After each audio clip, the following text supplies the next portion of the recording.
And my father was also art consulting expert, consulting art experts to Hari Singh. Whatever there was Chinese art or curios or something, he used to consult my father, Ahmad Saab. I won handicap champions. I was there for 3 years.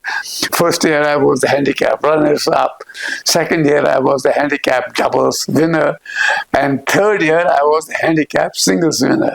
Mr. Jinnah, founder of Pakistan, he was in Srinagar, staying in a houseboat here near Rajbagh, And when my father drove his car near the stand where Sheikh Saab was giving his speech, because he wanted to see him also. And all the people came on the platform of my car, and it got damaged. I was inside the car because Sheikh Saab said, he was observed. Pakas, yes. I mean, as of now, carpet production has declined worldwide. There is a worldwide recession in Oriental carpets.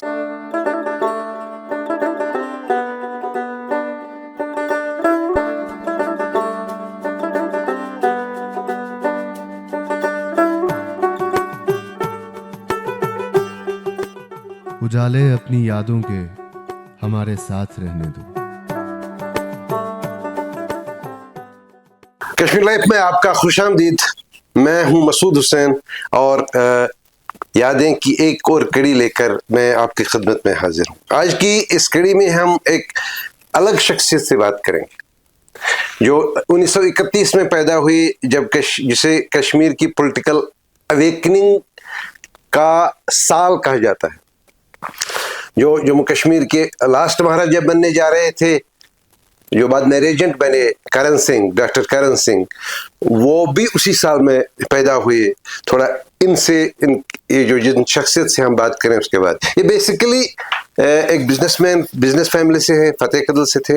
اور ان کو introduce کرا ہی دیں گے، جناب محمد امین کاٹھواری صاحب، جو کشمیر کے بہت پرانی ایک بزنس کنسرن جن کا فوکس کارپیٹ اور کرافٹس پہ رہا ہے، غلام محی الدین اینڈ سن، اور جو جیولر بھی تھے، سونے کے ساتھ بھی بہت پہلے کرتے تھے. امین صاحب، آپ کا خوش آمدید. You are welcome to the show. Thank you very much. So we'll start with your boyhood. Boyhood. Yes, you were born in 1931, and Correct. it is not expected that you remember the year. But February 1931. Yes, but what are the earlier memories? پرانی یادیں کیا ہیں آپ کے ذہن میں جو ابھی تک قائم ہیں، موجود ہیں، جو آپ ہمارے ساتھ شیئر کریں گے؟ But whatever little I remember from the earliest childhood, Obviously. I'll share you. In spite of a slight infection of dementia, but I still retain certain memories. I can start from my childhood or when I started, memorizing stuff. Well, I was there in Kasigari Mohalla. We had huge Zanana Khanas and Mardana Khana, Diwan Khane, what we used to call. And that's where I was brought up in. And then by the age school-going age, that was about 1939. And those days, the convent, I believe, had just commenced, functioning. The Presentation Convent School in Srinagar, which was housed on Boulevard Road, what today is the Lakeview Hotel, that building. That's where the convent started. Much before they completed their vast complex of school on the Rajbagh. So that's why I remember I was admitted there in 1939, around that time, yes. And my father's car used to drive me up in the morning in his old Fiat car, which he had got from Calcutta. The driver used to take me to the convent. So first 1 or 2 years, that's how it started. Then I remember going in another small car which my father had changed, because he used to spend his winter months in Calcutta, doing business and staying there, probably getting away from the winter of Kashmir. So that's how it started. And then very early days at the convent, at the Lakeview Hotel building, and I had a friend there, early days, whom I remember, and I believe he just passed away a couple of years ago, named Ravi Madan. Ravi Madan. In fact, the convent had its 75th or 80th anniversary or, establishment here. And the 2 oldest students, namely myself and Ravi Madan, were there. We were invited. They were in focus. On the occasion of 75th or 80th existence of convent school in Srinagar. We were the primary old school boys. Ravi Madan, I believe, passed away. So I remember that. And then, of course, I remember the convent having built a big complex in Rajbagh, and we all shifted there. Those days, of course, the convent was what you call boys and girls. Co-ed. Yeah, this was co-ed, and we had very nice friends. My friends, their sisters, we were all there, and one of them was Rusi Patel and his sister Philly Patel. Rusi Patel's father, Mr. K.B. Patel, was the superintendent traffic to His Highness Maharaja. Those days, superintendent traffic was a very important, crucial job. Today, of course, superintendents are by the dozen, I suppose, I don't know. So it was a wonderful day, because each time Maharaja Hari Singh used to go for his Dashera, function at what was those what was the colony? Chandamari, Batamalu. It used to be a big function, huge cavalcade of cars going with His Highness, and at his courtiers, and we used to also go with my father in my car to witness the Dashera. Ravans burning and all that. There were 3 big every year. That's very, in my memory, vivid. I have a vivid memory of that, going to His Highness for 3 or 4 consecutive Dashera functions at there. Those were the days. What was happening in those functions? How his officers were presenting themselves, and what was the difference between I wouldn't know how the officers non-civilians? presented themselves. All we knew, there was a cavalcade of cars going with His Highness following, and he was sitting near where the Ravanas, the burning took place. That was the big function, and the fireworks, patakas firing when the Ravan and were burned. The Ravan and the 2 other statues, I forget the name, and that was the function was over, and we used to all so that was called the Dashera function, and always patronized by His Highness Hari Singh. So those were the days, Maharaja's days.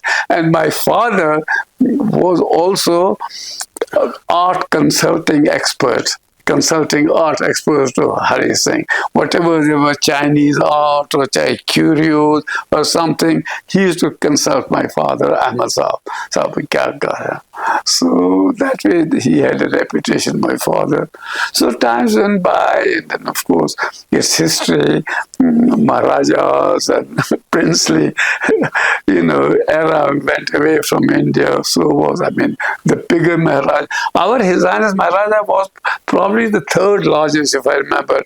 Otherwise, it was Hyderabad Nawab, and probably Jaipur or whatever. And number 3 was His Highness Hari Singh. These are the little memories I still have.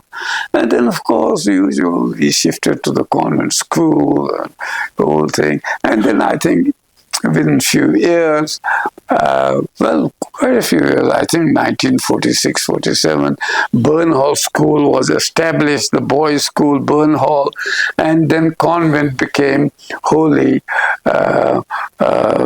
female, for the girls. And all the boys, including myself, were shifted to Burnhall. So we were Burnhall students, boys' school, and convent was purely female ever since then till today. So these are few of the memories. And then after convent, college, after you start. And then convent did not have the recognition to conduct matriculation examinations. I don't know why. That must be, I wouldn't understand what was the reason. So to conduct matriculation examinations, the boys were shifted to St. Joseph's School in Baramulla. Baramulla, yes. And I had to go there. Fortunately, my elder sister was married there to the big family, Gakrus. So I stayed with her. Obviously, I had no problem to attend to every morning, go to visit my, exams at St. Joseph's School across the river. So these are the memories I have. And thereafter, go after. Did you ever had the chance of meeting Maharaja Hari Singh? No, I never had the chance. My father, no, I was probably too small to go and be presented to. No, I never had. Of course, his son Karan Singh was, before he went to Doon School, he was for a couple of years in the convent while I was there.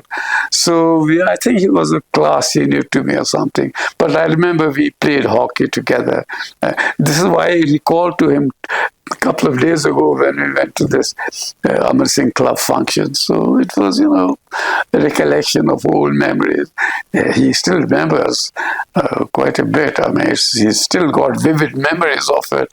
So thereafter, he joined Doon School in Dehradun, and I joined SP College to do my intermediate, and thereafter, the year of graduation at Amar Singh Club, and thereafter, couple of years in between, I opted to go to Lucknow University. It was not like that. It was quite strange. I was very much keen to join the college in Bombay. Bombay had a fascination, film city and all that. So I was bent upon going there. And then one day, maybe it was in 1954 or 55. My father was quite friendly with the American ambassador. And Mrs. Ambassador used to come to Srinagar sometimes, washed carpets and chat with my father. So one day she was up in the showroom sitting with my father, and my father must have said, "Oh, I've got a son here, you meet him." So I was summoned upstairs in the showroom. So I met her. She said, "Oh, what do you want to do?" I said, "I'm going to college, Sydenham College of Commerce in Bombay." "Oh, why do you go there?" I said, "I heard a lot about." She said, "Go to Lucknow. I've got, that's their version. I've got a good friend there, and she's got lovely 2 daughters. You might meet them also." And I said, I thought about it. I inquired.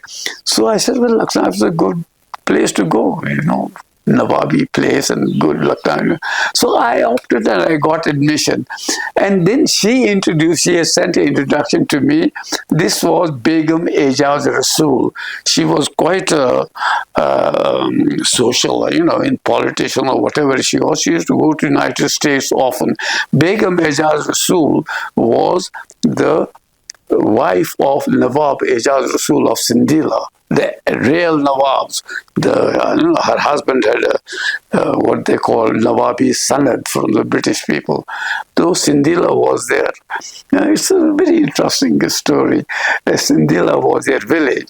So, and Nawab Sahib was there, and Begum Sahib was a different person. She used to interact, go make social, contacts in USA, and had become friendly with the American ambassador's wife, I forget the ambassador's name. It's on my list. I forget. So I went to Lucknow. And after a couple of weeks or months, after I settled in the university, so I said, let me go and call on Begum Ejaz Rasool, the old Nawabs. Those days, they used to stay in, all ex-Nawabs had been given apartments and houses in Kaisar Bagh in Lucknow. So I went to see her. After 2-3 weeks in Lucknow, so she was, I see, okay, so on and so forth, usual conversation. And I also met her husband, Nawab. He was a typical Nawab, kya haal hai aapke baithe? That's all. And he used to be shuttling between his village, Sindhila and Lucknow. Anyway, that was the time. And then, very strangely, these are the few memories I have, salient memories. Then she had a son called Imtiaz, and she had 2 daughters. What lady ambassador had told. But they went to USA for education, but I don't know, they're not lovely or anything like that. So anyway, I became friendly with Imtiaz, their son. He was a couple of years younger to me. Very nice fellow. And we became friends. He used to also go to college, Colvin College, which was just opposite Lucknow University. It was very well-known college. So he used to go there, I used to go to the university, and we became sort of friends. And I used to call him in Kaisar Bagh. So I used to meet him. And sometimes Begum Ejaz Rasool herself, she used to go to visit some United States, some politicians, some socialites, I don't know. So that's how she knew American ambassador's wife. I can't remember her name. It was the ambassador's name. However, so that's how it started. And you studied commerce? I studied, BCom, LLB, which really meant nothing just. But I was more interested playing tennis there. I won handicap champions. I was there for 3 years. First year I was the handicap runners-up. Second year I was the handicap doubles winner. And third year I was the handicap singles winner. But I never became that good to participate in open tennis. But we used to have very good time every afternoon, the tennis courts at Lucknow University. Lovely, lovely it was. Very good memory. Can you tell us something about your parents and grandparents and the history of your business concern? How it came into being? I don't know how it came, but it was established presumably by my grandfather Ghulam Muhyiddin, after whom the firm is named. It was, I think, in Kashmir, it's a favorite thing to mention establishment. I mean, like Samad Shah and Sons, 1854. I don't know how true it is. Our establishment is 1875. Ghulam Muhyiddin and Son, EST, 1875. So, I don't know how. It must be so, obviously, by my grandfather, Ghulam Muhyiddin, and by that name, our firm is today as it is Ghulam Muhyiddin and Son was my father. My father, of course, attained a lot of, good reputation as art consultant to His Highness Maharaja and so on and so forth. He was president of the Chamber of Commerce of many times, and I must say, he's a pioneer in a lot of things. I can't remember that, but he was well known, and because of him, while I was in the university, my nephew, my aunt's son, joined my father. He became a carpet expert and so on and so forth. He became such a carpet expert that, he was on the carpet advisory board of Government of India. He was my father's junior partner or whatever. Of course, I took over. Whatever, he contributed a lot towards carpet. With the result, the Government of India conferred upon him the title of Padma Shri. Padma Shri Ghulam Rasul Khan of Ghulam and Son. So he was he was very good at the carpets, he was expert on Persian carpets and so on and so forth. So that was one also eras in our in our firm. So it went on, and then further on, after Lucknow University, I joined my father. But I wasn't so satisfied. I had too many, going to Calcutta for winter months to spend time. I had become, familiar with a lot of young people working executives in British firms. So I was very impressed. So after university, I joined my father in the business, but I wasn't quite satisfied. I had that. So eventually, I applied for a job, and I got a job with a British company. Calcutta was well-known. All the managing British companies were there. It was, that time a little more known than Bombay. But Bombay, of course, took over. But so it was a hub of British companies, Calcutta, the hub. So I was joined also in a British company. And those 6 years in one of the firms called Gladstone Lyle, it was managed by Scottish and the British companies. And our chairman was Sir Lockhart. He was a knight. And my father got to know him too. Sir Alan Elliot Lockhart was our chairman, Gladstone Lyle. So I got in there as an executive. All the executives used to be called assistants. They were not called this junior executives, junior assistant, senior assistant. Senior, when you spend so many years, you become a senior assistant. They were called assistant. No matter how senior you are in the company, you are still an assistant. It's just a title. So I spent those 6 years there, and during those 6 years, they transferred me to Delhi, to Calcutta, not to Calcutta, to Bombay, to Delhi and Madras, because our company also got general sales agencies for airlines. Cathay Pacific Airlines and Swiss Airlines. Swiss Airlines had their own office in Bombay at that time. I'm talking about 1958, 57. They had their own office. But Calcutta, they didn't have an office. They appointed our company as GSA, General Sales Agent, as our company was already a general sales agent for Cathay Pacific Airways. We used to operate Calcutta, Hong Kong, Tokyo. So after some years, I was put in that department. So that's where I got the travel bug. I used to work for, in Cathay Pacific, in Swiss Air, and I started traveling. Cathay Pacific, going to Calcutta or Hong Kong, on a visit, paying 3% fare. And I got a 2-week training also in airline procedures in Hong Kong, Cathay Pacific Airways. And that started the travel bug in me, which is up to this day, it haunts me. As much as only 5 months ago, I went to New York again to visit my nephews there. And my daughter accompanied me to, only 6 months ago, last October, went back to, because after I left Gladstone Lyle after 6 years, my father needed me because my elder brother was involved in other affairs other than business. He said, look, there's nobody to manage this. So I joined him. And I wasn't satisfied enough to just sell carpets, I was, exports was a big thing. So I took up exports.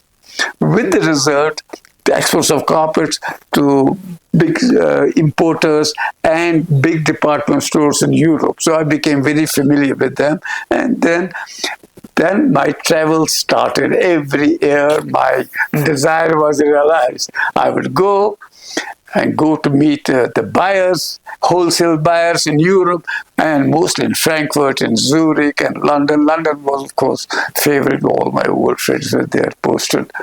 And I satisfied my travel bug also every year, 3-4 months, going to Europe and staying there, meeting buyers and stuff like that. And then after few years more, the scene shifted to United States. So I used to go to United States, length and breadth, and all the big department stores, became friendly with them, and so many. So next 30 years was just spend next 30, 40 years going every year, meeting my buyers and some friends. So much so, the famous store in one of the famous department stores in New York was Bloomingdale's, and they're in charge for furniture and carpet department called Cavaliero. Became a friend of mine. Just imagine Gilbert Cavaliero. He was a very respected buyer for furniture and for carpets at Bloomingdale's. Bloomingdale's was a well-known word. So he became a friend of mine. In fact, since in 2018, when I was there in New York, also, visiting, not business, but he came and met me. He came to see me, look at him. He was also retired from Bloomingdale, and we have a picture together of he coming, Mr. Cavaliero, very well respected and sought after by all the, sellers in Europe, and who must meet Cavaliero. And there he was, he came and see me. That was the kind of friendship I developed, just an example. So it was very nice. Well, that brings me almost up to date, So that's the salient features of my ordinary life. How many countries have you visited so far? I don't know. How many countries is about 30 years?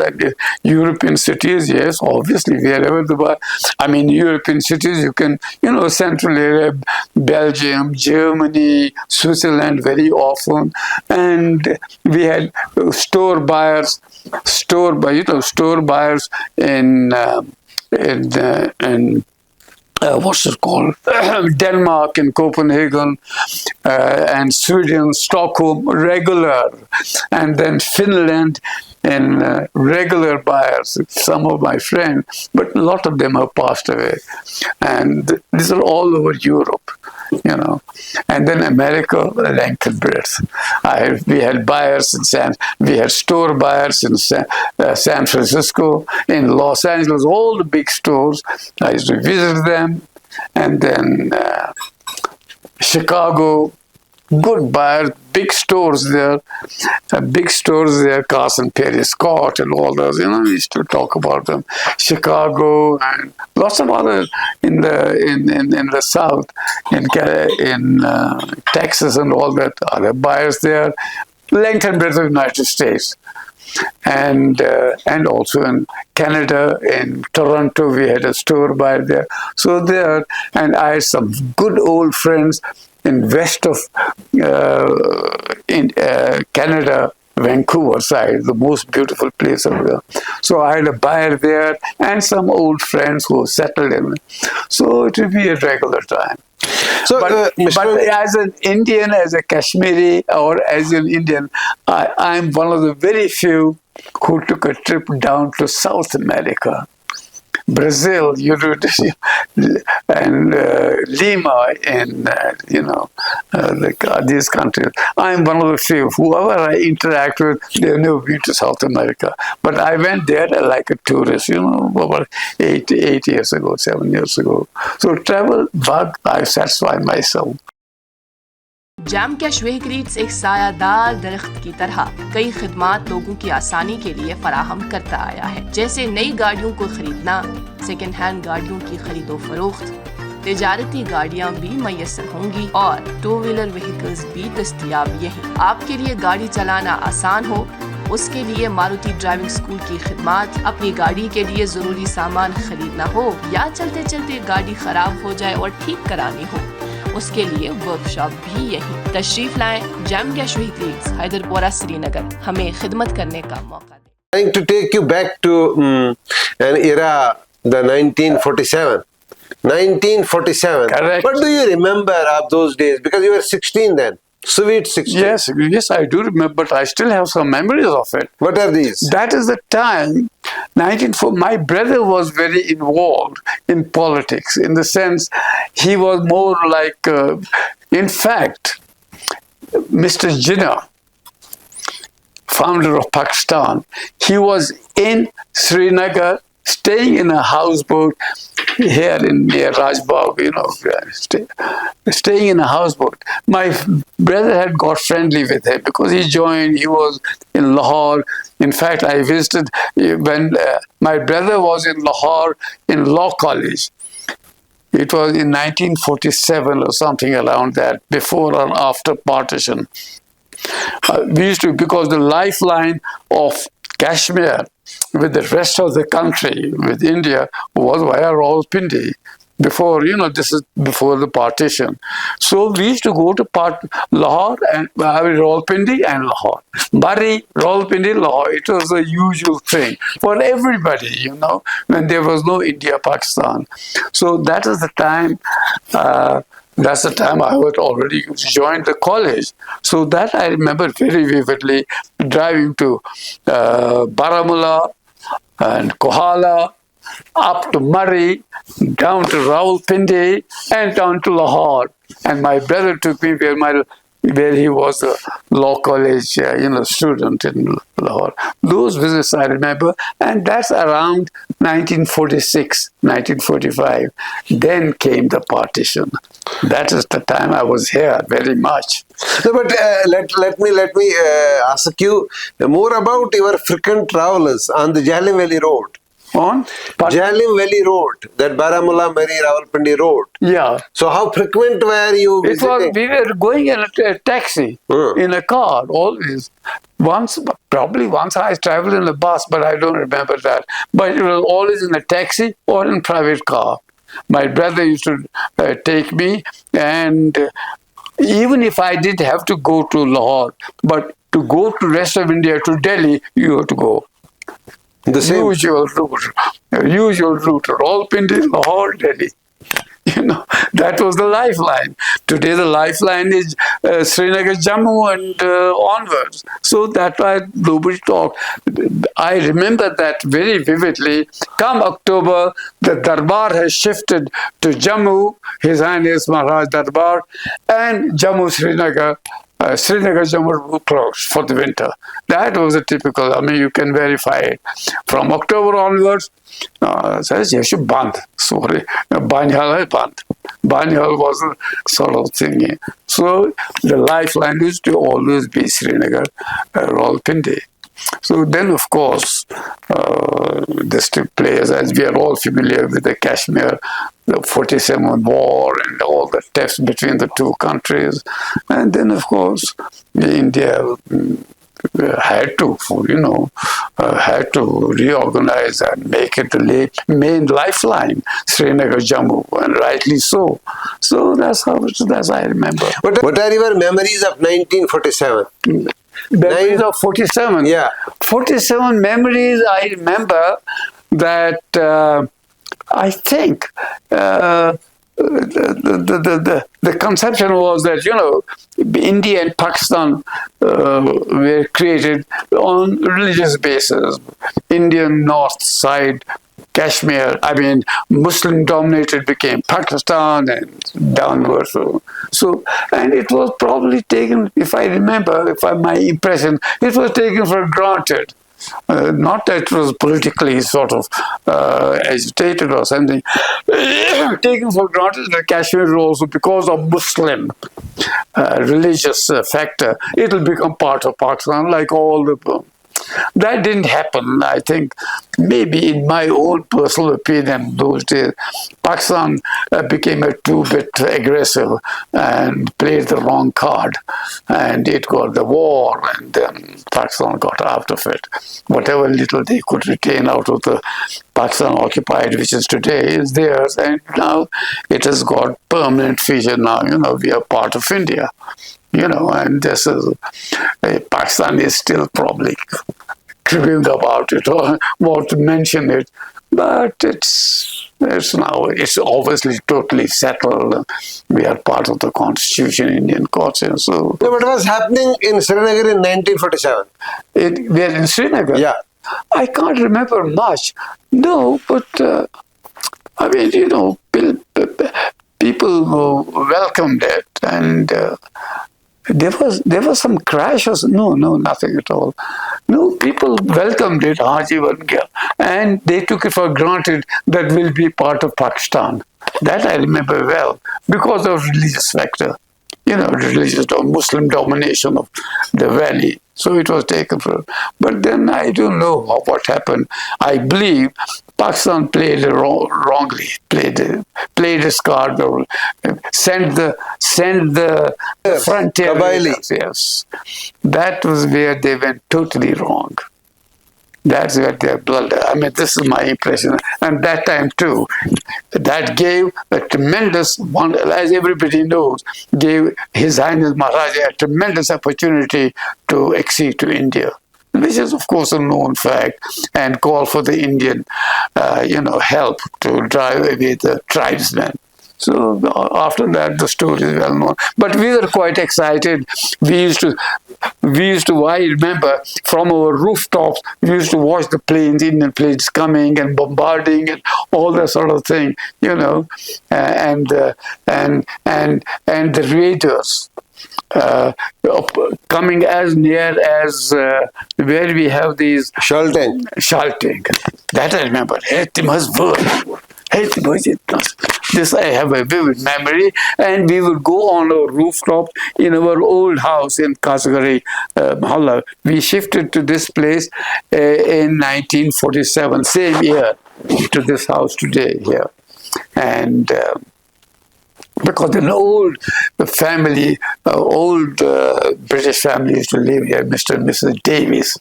They used to pay rent to my my father for this house. Till we started saying, look, and Mr. Davis had also become, after independence, he was not so interested to Mr. Davis. He was a very old resident here. So he and we came here. Anyway, this much I remember at the partition time, the 47, that we were going on the rooftop, and the Kabailis, they were called Kabailis, up to Shalteng, and then they were driven back. And Maharaja acceding to India, formal accession. That was history, obviously. And Do you remember the day when Maharaja left Kashmir? Maharaja, I do remember, but I have forgotten it now. Yes, he did. I think, I can't even remember, did he fly out or did he go by car? No, he drove out. He drove out. Yeah. Yes. Yeah, flying was not so very common that time. His Highness had his own plane, which very rarely he used for God knows when. But he drove out, correct. Now I remember, because, so that's what I remember. When did you see Sheikh Abdullah first? Oh, that's another chapter altogether. He was my father's friend.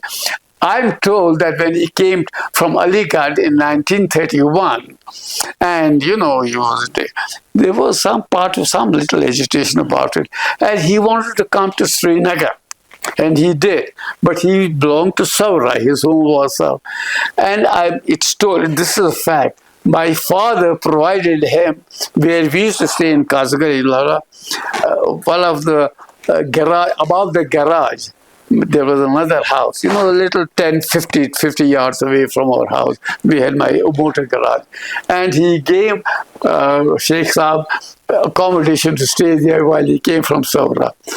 That is to call Tanggar or something. I don't know what this is. But that is when I didn't meet Sheikh Saab because I was too small to meet him. But we used to hear of Sheikh Abdullah. Can't remember it, but it must have been those days when he used to come in the Diwan Khana in our Kasgari the house. I did see him first coming to the Diwan Khana, sitting with my father. All those these drawing rooms did not exist. It was all Diwan Khana. Upstairs Diwan Khana for all chandeliers and all that, tremendous chandeliers for receptions, for Wagwan, for events, marriage, engagement. And lower Diwan Khana was our sort of drawing room. That's where Sheikh Saab used to come, sit down, Asanullah, those old comrades or whatever they call Asanullah. He used to be army agency man there. He and quite a few friends, I can't remember their names now, with the Sheikh Saab, meet my father. My father was a little active about it. And I remember one think distinctly, this I'll never forget, that in 1937-38, Sheikh Saab was delivering a speech in, what is that thing called? Khanka Mohalla. Not Khankai, up there. I can't remember that. It's a big park there. And he was delivering a speech. This I remember distinctly. He was delivering a huge, whole park was full of it, followed listening. And my father driving was going from the Mohalla, our house, to Residency Road where we are. So on the way he stopped by. And do you ever remember NR Sethi and sons? No, you won't. I locate it, but one is these people who listen and watch us. The big ground, that's where the procession was held. My father went to see him, meet him, but he was delivering, and there were probably lakhs of people, thousands of people there. And when my father drove his car near the stand where Sheikh Saab was giving his speech, because he wanted to see him also.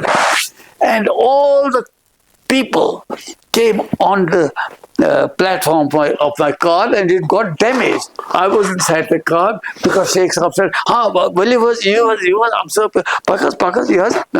So he went to meet Sheikh Saab on the whatever you call where he was delivering his speech. And we almost got trampled by the crowd, watching it. I remember that. And we just got out of it. I think my driver was also there. And we just managed to pull out the car from the crowd and go to our office and take me also to the school. It was that, remember, they all came because my father greeted, Sheikh Saab greeted my father. Hey, Pakas, Jaan goes off, something like that. But that was very dangerous. The car got almost trampled by the crowds, They were quite enthusiastic. And Mrs. Amskab or something. That sort of thing happened. That I remember vividly. So when had you your first meeting with Sheikh Mahmud Abdullah? Because you were a businessman as well. Sheikh Mahmud Abdullah, my God, I used to have so many meetings. I used to meet him when our old home was situated. And I used to be with my father. He used to come and very often. And I remember very much. He used to come and say, and Kanpur. He used to always pull me by my hand, tease me. He said, hey, call it Kanpur. He was quite fond of me, actually. But as a little fellow, as a small son of his friend, my father. But many times, of course, he used to come to my father's house, sit there, and I used to be around Kanpur. I remember that very distinctly. His favorite way of showing affection towards me. That's one of those things. How was your family's relation with Bakshi Ghulam Ahmed? Bakshi Ghulam Ahmed? Well, I mean, Bakshi Ghulam Ahmed, it's not nice to say, he was an assistant sort of thing, subordinate to Sheikh Saab. And when Sheikh Saab, I remember distinctly, when Sheikh Saab used to be sitting with my father, this is post 1947, sitting with my father in Diwan Khana, I remember Bakshi Saab was just come. He used to come. I remember this one. This is just when he started joining politics, became Sheikh Saab's assistant. And he used to stand near the entrance door of our Diwan Khana, wanting to meet Sheikh Abdullah, who was sitting there. And I remember once, he was a little reluctant. I remember that one scene. Bakshi Saab became, of course, something else later on. But he was scared to come in without the permission of his boss, Sheikh Saab, in the Diwan Khana. He used to stand there. I remember this. He used to stand near the door before Sheikh Saab would say, come in. And my father also said, hey, what's up, Bakshi? Yes, sir. This I remember well while I was sitting, alongside. So that time, but thereafter.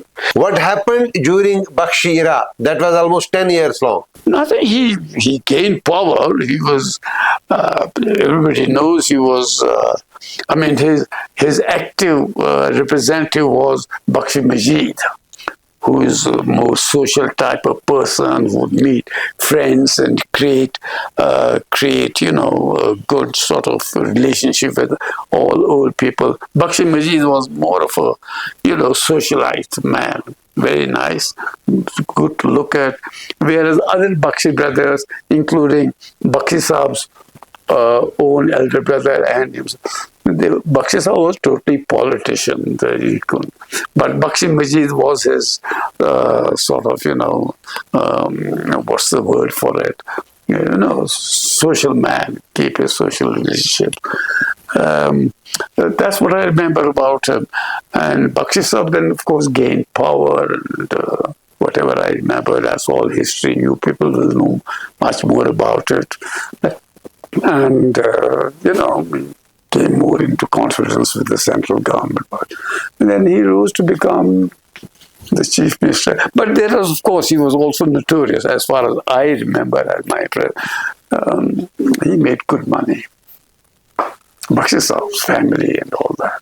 And then I also got to know his son, Bakshi, Bashir. Bashir was his name. And then he went to UK for education. Bakshi, I must say, all credit goes to Bakshi Saab, coming from a humble beginning, humble family, but he made it very good. And he could sent his son for education to the UK and all that. He had a good vision, Bakshi Saab, for that matter.